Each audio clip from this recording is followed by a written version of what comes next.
This just in. This just in. Coffee is still coffee and mama got back. Back to you, Tony. What's going on, everybody? It's your Uncle Hipster here with another Tea Talk. We are back. We are back in action. Oh my god. It has been one hell of a week. Happy Friday, everybody. Seriously, happy Friday. Happy Friday. Happy freaking Friday. I hope you're doing good. I hope you got some Red Bull, some good sleep, a nice face mask, a good foot rub. I hope you're having all the good things in life. I'm doing good.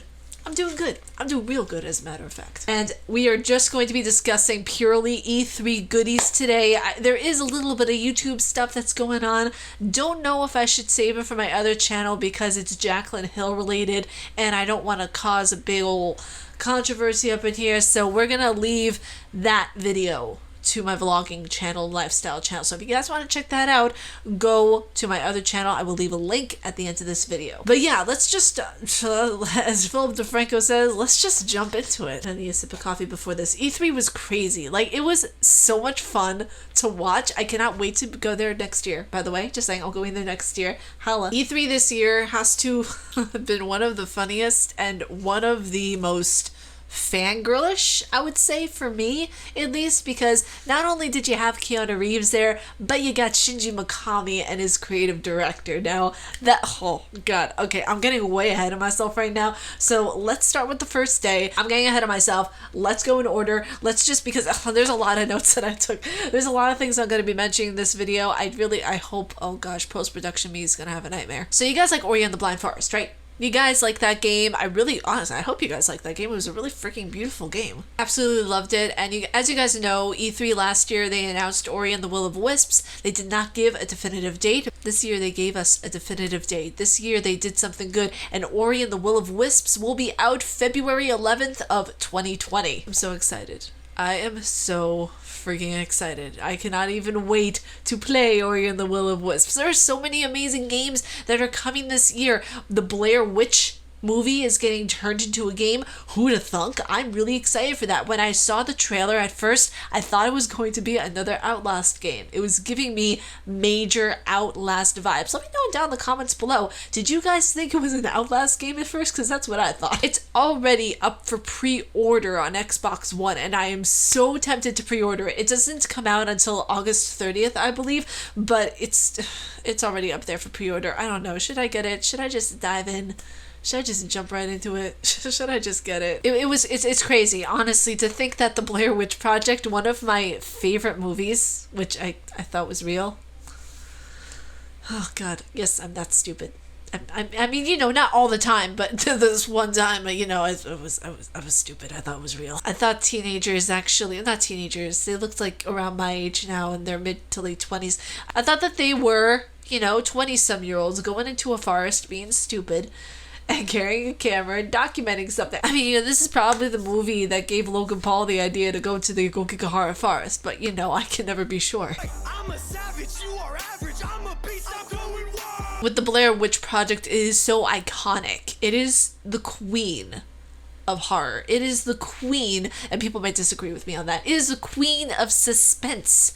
It is the queen of anticipation. She is out here sitting on her throne, begging her servants to lick her feet because she is that important. Right, calm down, Ariel. Jesus Christ. The thing with the Blair Witch Project being turned into a movie is I feel like it's going to give a lot more movie critics, a lot more fans of the Blair Witch Project who might have not have been really gamers to begin with, getting into gaming. And I feel like that's an awesome thing to have a movie that's been around forever. Literally, it's been around for a very long time. I even got the chance to meet the director of the movie. That was a once-in-a-lifetime opportunity. I think I might have mentioned it before, but it was an awesome opportunity getting to meet the director of the Blair Witch Project and to see the creative process that he went through to create it. It was just, it was mind-blowing. It was one of the reasons why I absolutely loved filmmaking so much in college, was because I got to meet him and pick his brain a little bit. Can we just talk about Keanu Reeves? I mean, come on, let's talk about some Keanu Reeves. Cyberpunk 2027 is basically this world in where people are becoming obsessed and have become obsessed with body modifications to an extreme of where they are actually becoming robots. Basically playing as an outlaw in this kind of mafia gangster society, which I think is so cool. Cannot wait to play this game. And I think the best part of E3 as a whole, and we can all agree when we can say you are breathtaking. You're breathtaking. I think it's easily stateable that the best part of E3 as a whole was when Keanu Reeves stood up and replied back to this one dude saying, no, you're breathtaking. Can we just start a hashtag? You know, hashtag you're breathtaking. I want to see that trending. Can we make that a thing? Tony,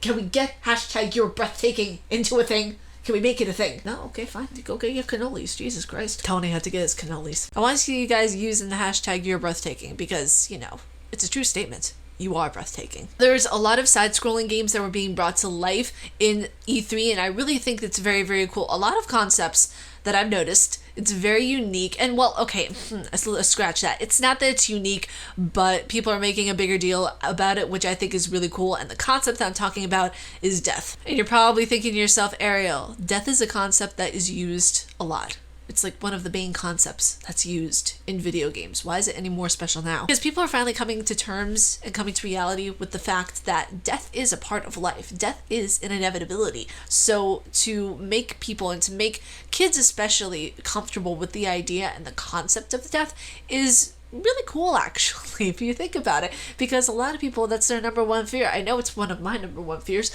but to have people become okay with death, have people to understand that the celebration of a life is more important than sometimes mourning something that's lost is really, it's an extraordinary thing. And I feel like with all of the games that are coming out right now, you're searching for something, you're looking for a meaning or, you know, an explanation to life or a reason why someone or something went missing. So I really feel like the concept of death that's being used in more of an, you know, everyday sense, like, you know, going to the store, oh, I'm gonna buy, you know, bread, milk, eggs, oh, okay, let's talk about death, you know, like it's becoming an okay thing. It's not becoming as taboo anymore. Another thing I thought that was really cool that E3 came out was an Xbox Pass for PC as well as console. Now we know that the Xbox Game Pass is something that is known for Xbox. Like that's one of the cool things about it. And they also added 7 new studios to the development lineup to work with Xbox, and one of them was Double Fine Productions. You guys like Gears of War, right? You guys, I mean, I'm assuming most of you, if not all of you, have heard of the game or at least dabbled in it, you know, with a free trial,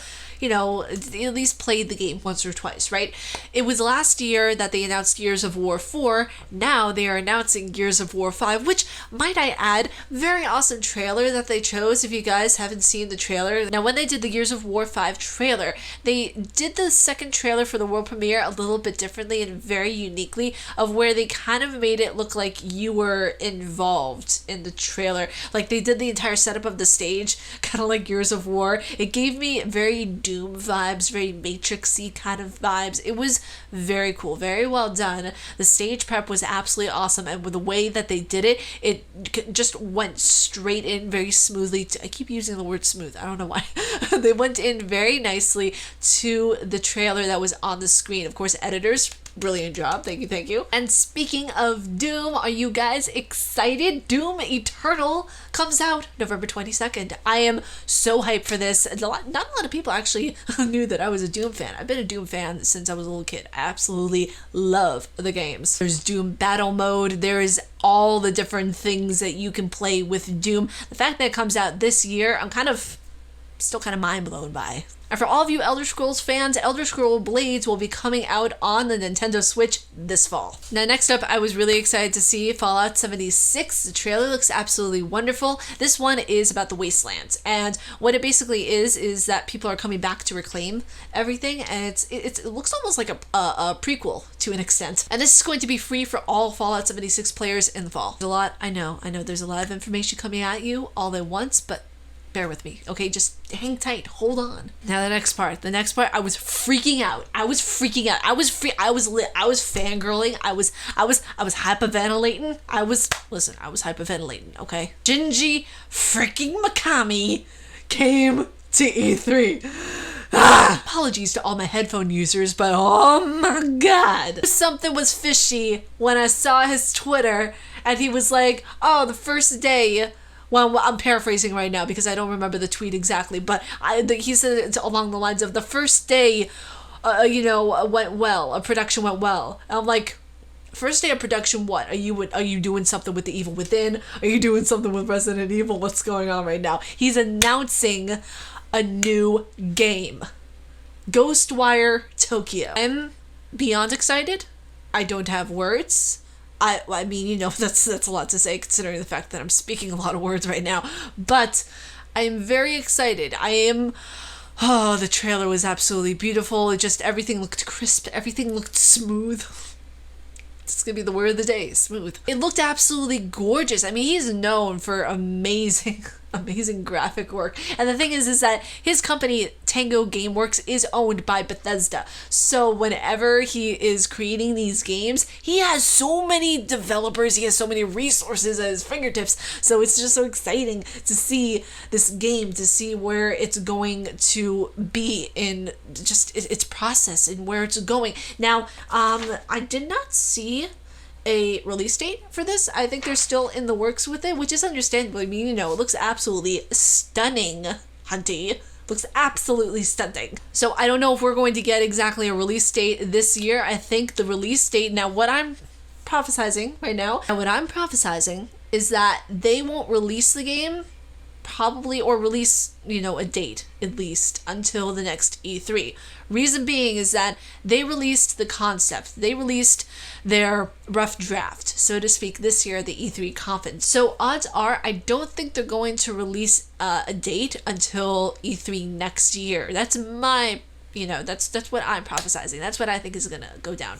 But I could be wrong. They could release a full-on demo by the beginning of next year. I mean, with how the game is going right now, he really didn't go too in depth on where it is right now in the stages of development.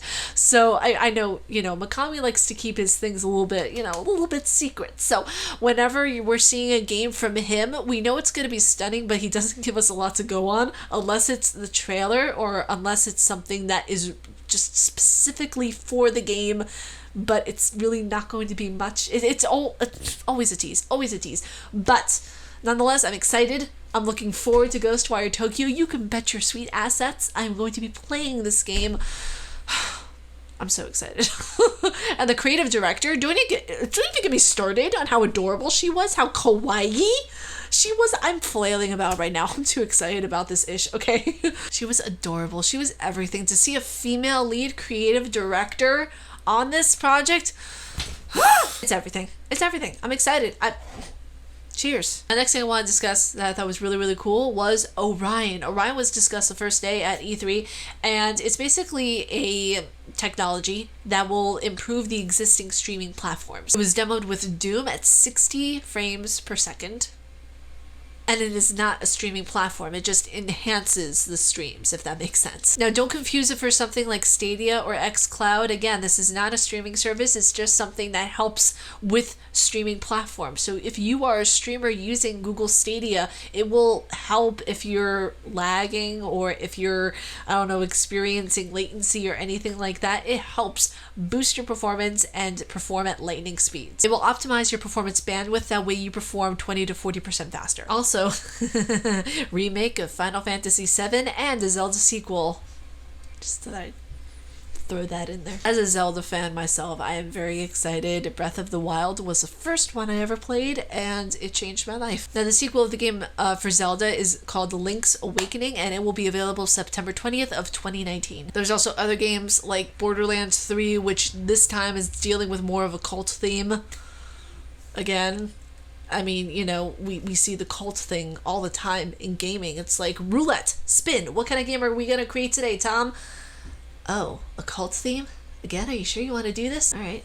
I just see it a lot. I see a lot. Those were the main things that I thought that were really important about E3. Let me know down in the comments below, what were your highlights of the E3 conference this year? And if you were at the E3 conference, let me know down in the comments below so I can, hype you up and, talk about it with you and fangirl. I will be there next year, so if you guys see me there at the conference, be sure to say hi, give me a hug, let's take a picture, fangirl about our love of coffee, because that's always fun. But if you guys like my face and what I do, please be sure to subscribe and hit that bell down below, because I make videos every Monday, Wednesday, and Friday at 1 p.m. EST. Stay casually nerdy, you guys, and I will talk to you all in Monday's video. Peace.